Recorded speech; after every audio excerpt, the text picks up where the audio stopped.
అయ్యగారు ఇక్కడ ఉన్నట్టు, అసలు ఇండియాకే వచ్చినట్టు ఏ ఆధారాలు వాళ్ళకు దొరకకూడదు. వద్దు వద్దు వద్దు.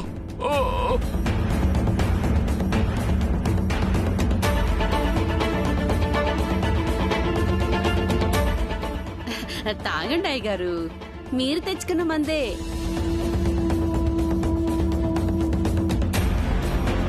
ఏ ఆ గ్లాస్ మందేం సరిపోద్ది, ఈ బాటిల్ తాగించు.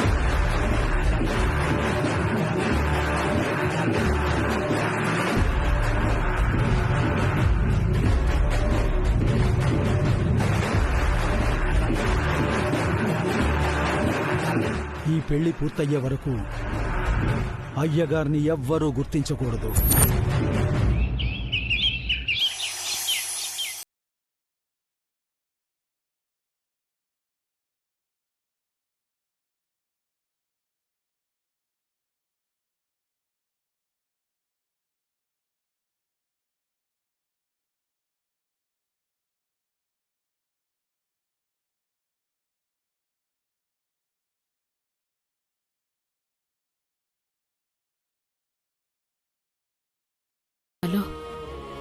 ఆ మోసగాళ్ల చేతుల్లో వీడి జీవితం బలి కాబోతోందని బాధపడాలో అర్థం కావడం లేదు.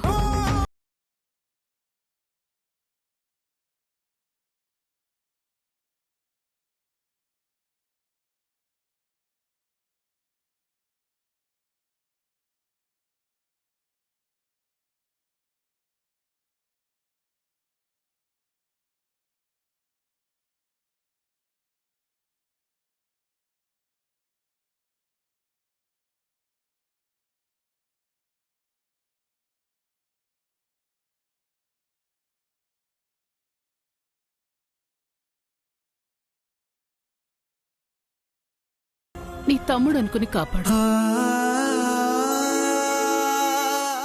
ఇదంతా వింటుంటే నాకు చాలా ఆశ్చర్యంగా ఉంది. అమ్మ, నా గురించి కూడా నువ్వు ఎప్పుడు ఇంతగా ఆలోచించలేదు. ఏ తల్లైనా బలవంతుడైన కొడుకు గురించి ఎక్కువ ఆలోచించదు హర్ష. బలహీనమైన కొడుకు గురించే ఎప్పుడూ ఆలోచిస్తూ ఉంటుంది. కరెక్టేనమ్మా, కానీ దీపని కొడుకు కాదు కదా. కంటేనే కొడుకు కాదు కదండి. దీపుకి అత్తయ్య గారు పెద్దమ్మే కావచ్చు, కానీ తను కూడా అమ్మే కదండి. అసలమ్మ కంటే ఈ పెద్దమ్మే ఎక్కువ బాధపడుతోందండి. మీకు నిజం తెలిస్తే మీరు కూడా బాధపడతారండి. ఏ నిజం? అదేనండి, ఆ 7 కొండల ఫ్యామిలీ గురించి. వాళ్ళ గురించి నాకు నిజం తెలుసు కదండి.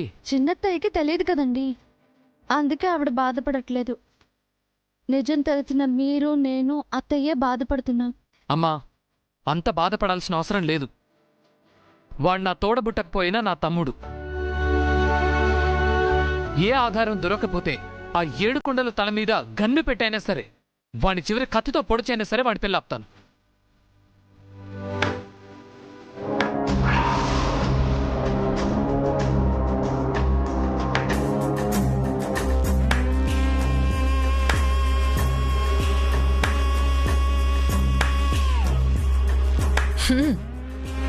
బాగుంది హర్షబాబు. గన్ను పెట్టి పెళ్ళాపడం, కత్తి పెట్టి మామూళ్ళు వసూలు చేయడం, ఈ రౌడీ వేషాలన్నీ ఎప్పుడు నేర్చుకున్నావు? ఇంటి నుంచి వెళ్ళిపోయాక నేర్చుకున్నావా? ఇంతేనా, లేక దోపిడీలు, కిడ్నాప్లు, మర్డర్లు కూడా చేశావా? ఏంటక్క, ఇదేనా నీ పెంపకం? పెద్దదాన్ని చెప్తున్నాను భువన, అర్థం చేసుకో. దీపుకి సంబంధం వద్దు. ఎందుకొద్దక్క? ఓ, నీ కోడలు దివ్య పైసా కట్నం కూడా తీసుకురాలేదు, 1 గ్రామ్ బంగారం కూడా వెంట పట్టుకురాలేదు. నా కోడలి కుమారి 1 కోటి రూపాయల కట్నం, 100 తులాల బంగారం తీసుకొస్తుందని అసూయపడి ఈ సంబంధం వద్దంటున్నావా? నిజంగా మా అమ్మకు అసూయ ఉంటే మీరు ఇంట్లో ఉండేవాళ్ళు కాదు పిన్ని. మీరంటున్న కుమారికి ఎంత ఆస్తుందో మాకు తెలియదు. నేను పెళ్లి చేసుకున్న దివ్య ఒకప్పుడు జే గ్రూప్ ఆఫ్ ఇండస్ట్రీస్ కి చైర్మన్. ఇటు తండ్రి ఆస్తికి, అటు అమ్మమ్మ ఆస్తికి వారసురాలు. అవన్నీ వదులుకునే వచ్చింది. మీరంటున్న 100 తులాలు, 1 కోటి రూపాయలు దివ్య గారికి దిష్టి తీయడానికి కూడా పనికిరావు. అన్నయ్య నాకిది కావాలి అని దివ్య నోరు తెరిచి అడిగితే నా బావ అభిరామ్ ఆస్తి మొత్తాన్నే కాదు తన ప్రాణాల్ని కూడా దివ్య పాదాల ముందు పెడతాడు. మరి ఆస్తి కావాలని అడగొచ్చు కదా అన్నయ్య. మా మీద పడి ఏడవడం ఎందుకు? నా పిల్ల ఆపడం ఎందుకు? దీపు, నాకెన్ని ఆస్తులున్నాయో ఎలాంటి ఆప్తులున్నారో చెప్పడం మీ అన్నయ్య ఉద్దేశం కాదు. ఏ ఆస్తి లేని వాళ్ళు మోసంతో నీ లైఫ్లోకి వస్తున్నారు. అందుకు నీ పెళ్లి ఆపాలి అనుకుంటున్నాము. నీ క్షేమం కోసం ఆపుతాం కూడా. నువ్వు ఆపితే మేము చూస్తూ ఊరుకుంటావా? ఎలాగైనా ఈ పెళ్లి జరిపిస్తాను. నీకు తెలీదు భువన, అనవసరంగా దీపు జీవితాన్ని నీ చేజేతులా నాశనం చేయకు. నా పెళ్లి నా ఇష్టం, మీరెవరు ఆపడానికి? మీరు చెప్పేవన్నీ నేను మా మమ్మీ నమ్మం. నమ్మకపోతే నీ లైఫ్ ఏరా స్పాయిల్ అవుతుంది. లైఫ్ లాంగ్ ఏడుస్తూ కూర్చుంటావు. అప్పుడు అర్థమవుతుంది మేమెవరిమో. ఏంటి గొడవ? చూడు ప్రసాద్, వీళ్ళీ పెళ్లి ఆపుతారట. ఎందుకు ఆపుతారు? ఎవరు ఆపుతారు? ఏముంది, మన వియ్యంకులు కుబేరులు కాదు బికారులు అని చెప్పిందే మళ్ళీ మళ్ళీ చెప్తున్నారు. వీళ్ళని మండపం వరకు రానివద్దు ప్రసాద్, ఇంట్లోనే ఉండమని చెప్పు. వీళ్ళింట్లో ఉండిపోతే మండపంలో ఏ సమాధానం చెప్తాం? అందరి ముందు తల దించుకోవాలా? మరి వీళ్ళు మండపంకి వచ్చి పిల్లాపితే ఎలా డాడ్? మీరు ఇలాంటి పిచ్చి పిచ్చి పనులు చేస్తే మండపంలోనే కాదు ఇంట్లోంచే తరమేస్తారు.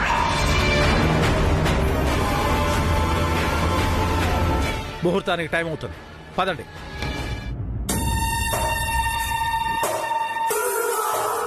ప్రసాద్ చెప్పింది అర్థమైందిగా. మీరు ఇంట్లో ఉండాలంటే మండపంలో బుద్ధిగా ఉండాలి.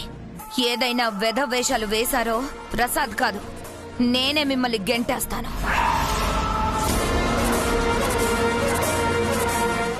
రారా దీపు.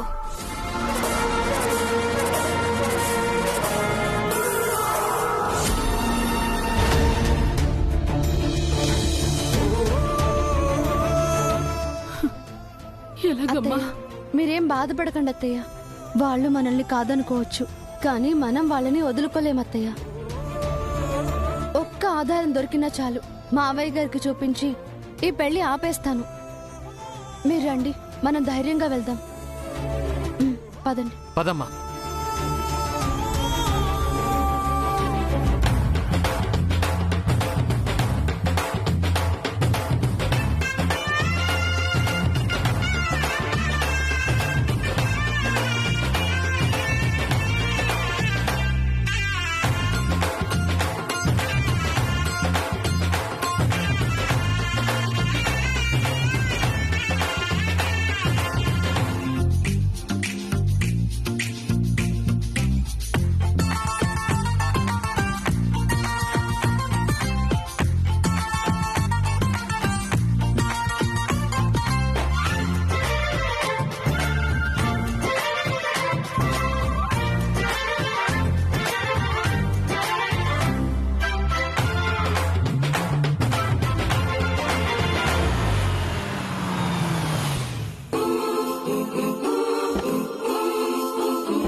ఏంటయ్యా నువ్వు గూట్లో ఉన్న గుండ్రాయిని తీసుకొని నోట్లో పెట్టుకున్నట్టు ఈ ముసలాన్ని మనతో తీసుకురావడం అవసరమా? అవునన్నా, ఈ ముసలోన్ని ఇంట్లోనే వదిలేసి వచ్చుంటే బాగుండేది కదా. అదే మరి మీ తెలివి. ఈ చక్రపాణి అయ్యగారి కోసం ఆ దివ్య హర్షబాబులు సిబిఐ సిఐడి ఆఫీసర్లాగా తెగ వెతుకుతున్నారు. ఈ ఇంట్లో వదిలేసి వచ్చామనుకో, వాళ్ళు పట్టేసుకోరా? మన బండారం బయటపడిపోయి ఈ పెళ్లి ఆగిపోదా? నిజమేనయ్యా. అందుకే మన కూడా తీసుకొచ్చాను. ఈయన మనతో ఉండడమే మనకి క్షేమం, ఈ పెళ్లికి కూడా క్షేమం. ఆ, నీ తెలివే తెలివి నాన్నా. నీ తెలివికి జోహార్లు.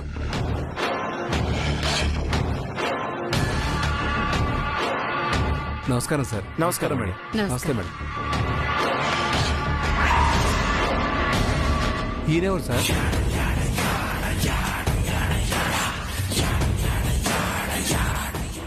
రావు బహదూర్ వీరభద్రం గారు, మా నాన్నగారు. ఓల్డ్ బిఏ, మాజీ జమీందారు. అవునా? ఆ, నమస్కారం పెద్దాయనా.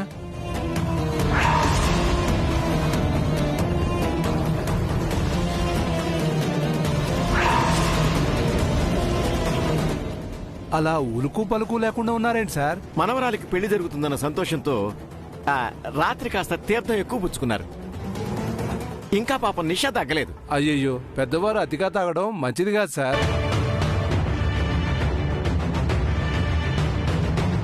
ఇప్పుడు తలకొట్టుకొని ప్రయోజనం ఏముంది పెద్దాయనా? పెళ్లి టైంకైనా కళ్ళు తెరవండి. తప్పకుండా కళ్ళు మూస్తాడు. అదే కళ్ళు తెరుస్తాడు. అసలు మా నాన్న టైమింగే టైమింగు. సరే సరే, మగ పెళ్లి వారు వచ్చే టైం అయింది, పదండి. పదండి సార్. పద.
నమస్కారం బాబు గారు. నమస్తే చెల్లెమ్మ. నమస్తే బాబు. నమస్కారం. ప్రయాణం అది బాగా జరిగిందా?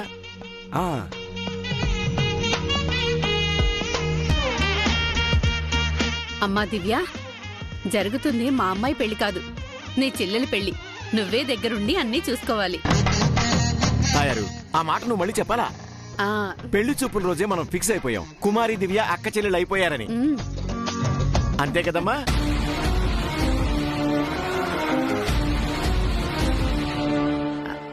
హర్షబాబు, మాకు మగపిల్లలు లేరు, ఆ లోటు నువ్వే తీర్చాలి. కుమారి నీకు మరదలు కాదు, చెల్లెలు అనుకో.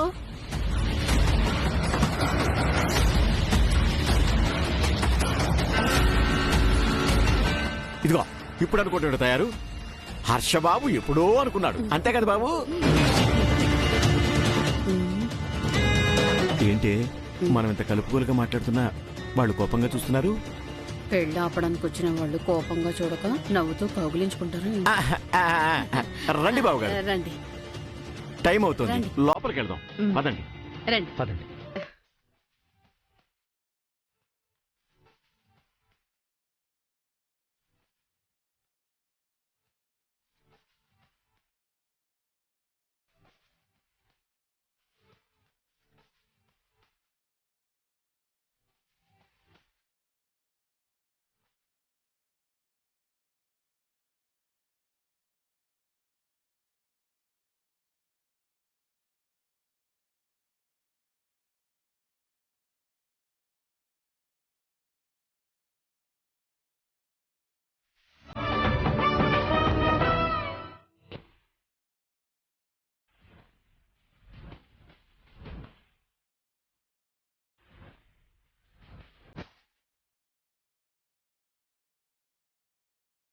అరేంజ్మెంట్స్ నచ్చాయా బాబు గారు? అమ్మా చెల్లెమ్మా, పెళ్లి కొడుకు గది అటువైపు, పెళ్లి కూతురు గది ఇటువైపు. అమ్మా దివ్య, నా కూతుర్ని నువ్వే దగ్గరుండి రెడీ చేయాలమ్మా. ఎంతైనా నీ చెల్లెల్లాంటిదే కదా.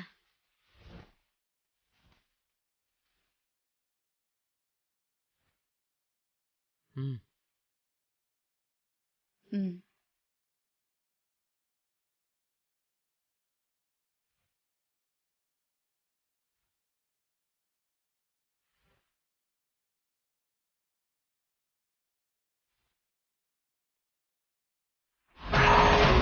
అయ్యో సారీ అండి.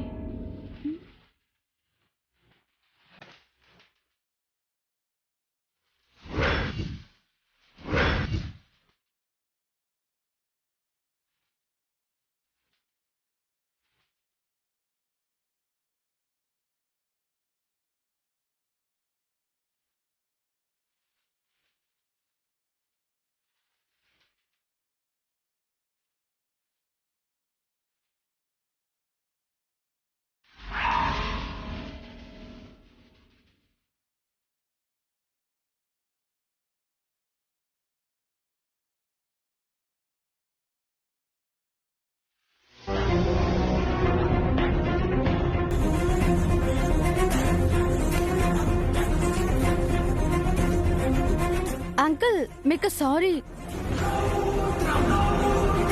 Excuse me uncle.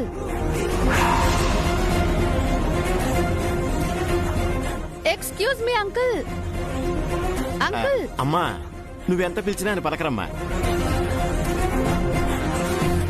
ఏ ఆయన మూగవారా?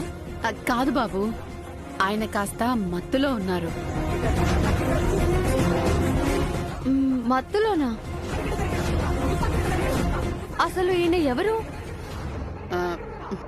మా నాన్నగారమ్మా. ఏదో మనవరాలు పెళ్ళని కాస్త మంది ఎక్కువ పుచ్చుకున్నారు. తాళి కట్టే టైంకి స్పృహలోకి వస్తారమ్మా. మా వాడు తాళి కడితేగా, మేం కట్టనివ్వం.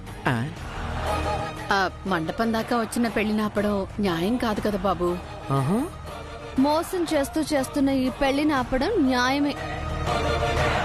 మోసమే లేదమ్మా, మీరు మమ్మల్ని నమ్మట్లేదు అంతే. ఏంటన్నయ్య గారు, ఏం జరిగింది? ఏం లేదు వదినా, మీ పెద్దబ్బాయి కోడలు ఈ పెళ్లిని ఆపుతామని చెప్తున్నారు. అది వీళ్ళ తరం కాదు.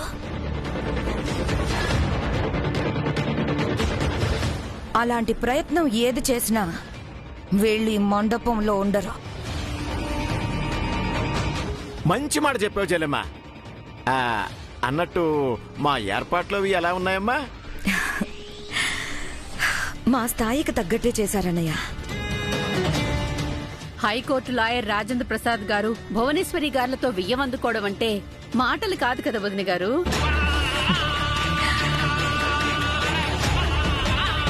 అమ్మా దివ్య, కుమార్ని రెడీ చేయవా? బంధువుల్ని రిసీవ్ చేసుకుందాం పద. వెళ్దాం పదండి.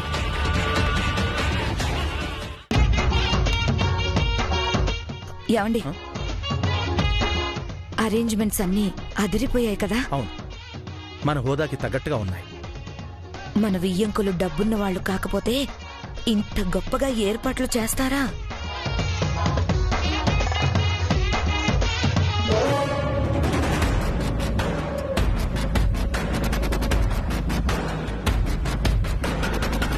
డౌటే లేదండి, ఈ ఫంక్షన్ హాలు ఈ అరేంజ్మెంట్స్ కోసం 7 కొండల వాళ్ళు ఏదో పెద్ద ఫ్రాడే చేస్తుంటారు. మరి మా నాన్నను పిన్నిని నమ్మించాలి కదా. చక్రపాణి అంకుల్ ఇక్కడ ఉండే పని అయితే వీళ్ళ ఆటల్ని కట్టిపడేసేదాన్ని. అవునండి.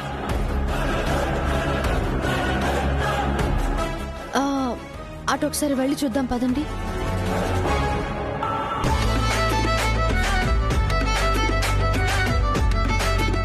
హలో భువనా, బాగున్నావా? నేను బాగున్నాను, నువ్వెలా ఉన్నావు? పెళ్లికొచ్చినందుకు సంతోషం. నువ్వు పిలిస్తే రాకుండా ఎలా ఉంటాను? అన్నట్టు కట్నం ఎంతేంటి?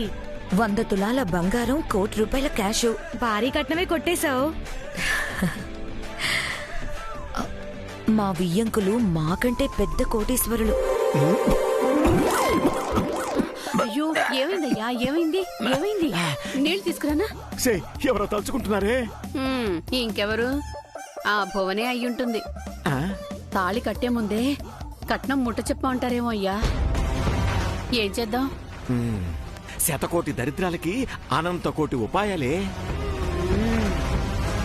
ఏదోలా తంటాలు పడి ఆ తాళి కాస్త మెళ్ళో పడిపోయేలా చేస్తే ఆ తరువాత తాడు మనదే, బొంగరము మనదే.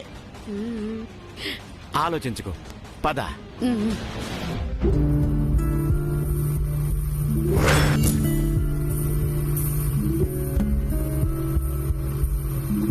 భగవంతుడా, ఏ రకంగా చూసినా ఈ పెళ్లి ఆగేలా లేదే.